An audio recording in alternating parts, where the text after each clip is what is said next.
Bismillahirrahmanirrahim. Assalamu alaikum students. Hope you will be fine. It's 3rd September today. I am Kuratlan from Modern Language School, your science teacher. We were discussing about marine plants and animals. Today we will see the animals and plants that are found in the sea, in the depth of sea. There are millions of different kinds of organisms in the sea. Almost all of them depend directly or indirectly on tiny water plants and animals for food. These tiny plants and animals are called planktons. Planktons are at the beginning of most food chains. As planktons grow and multiply, small fish and other animals eat them as food. Larger animals eat these smaller animals. उन्होंने कहा है कि different organisms जो हैं जो कि सी में पाए जाते हैं वो किस पे डिपेंड करते हैं, या तो डायरेक्टली या फिर इनडायरेक्टली डिपेंड करते हैं वाटर प्लांट्स पर, जिनको प्लैंक्टन्स कहते हैं, टाइनी वाटर प्लांट्स. प्लैंक्टन्स कहते हैं स्मॉल माइक्रोस्कोपिक प्लांट्स को.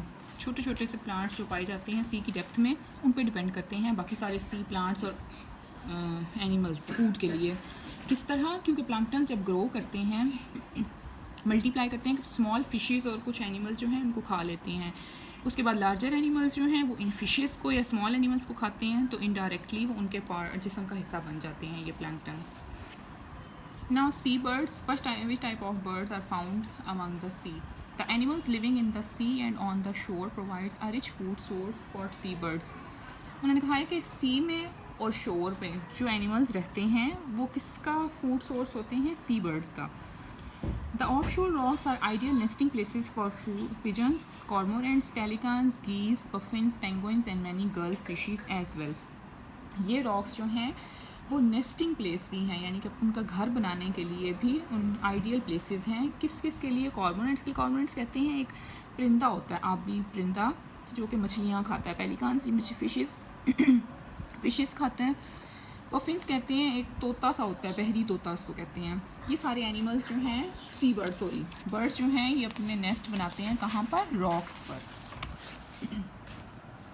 Now come to the next page, that is page 64, the sea resources. Sea water cover almost 370 million square kilometers of the earth's surface. The seas have an average depth of more than 3 kilometers. The sea have an abundant resources that we can use.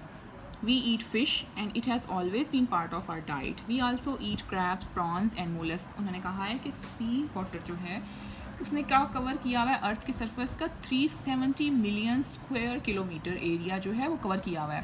उन्होंने कहा है कि सी से हमें कौन कौन से वसाइल हासिल होते हैं, कौन से रिसोर्सेज हमें सी से मिलते हैं. एक तो हमें डाइट का सोर्स है हमारे लिए. किस तरह? क्योंकि सी में जो पाई जाती हैं ऑर्गेनिजम्स, फिशेस वगैरह, वो हम खाने के लिए यूज़ करते हैं. क्रैब्स भी मिलते हैं, प्रॉन, मोलस्क, ये सारे जो हैं हम खाने के लिए इस्तेमाल करते हैं, हमारी डाइट का पार्ट हैं.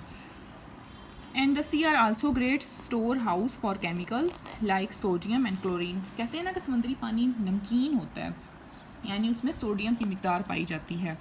तो हमें इससे समुद्री पानी से सी शोर से क्या हासिल हो सकता है? सोडियम और क्लोरीन भी हासिल हो सकता है. Salt is extracted from the seas by evaporation of the sea water.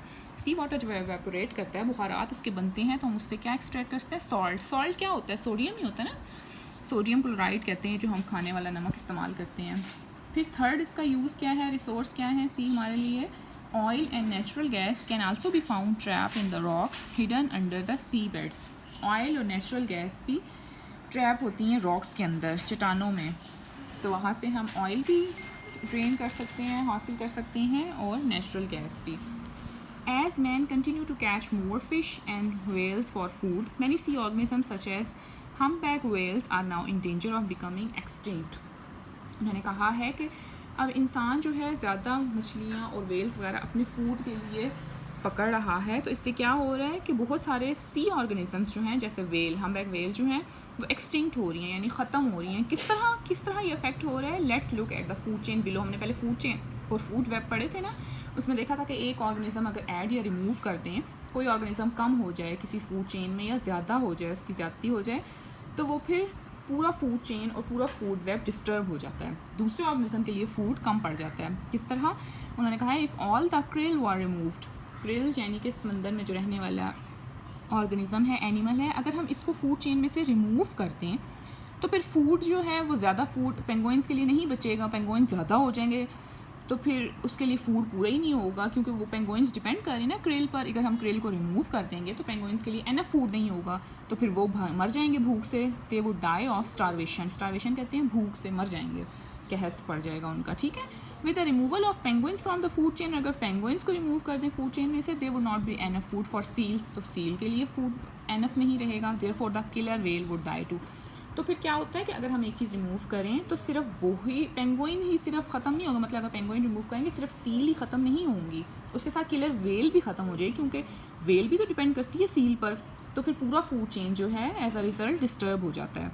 The depletion of sea resources will affect man who depends heavily on the sea organisms for food. और ये सारे resources जो हैं इनका सी रिसोर्सेज का depletion यानी कम होना जो है, यूज़ होना, वो अफेक्ट कर रहे हैं इंसान को जो कि डिपेंड करता है सी ऑर्गेनिजम्स पर फूड के लिए, ठीक है।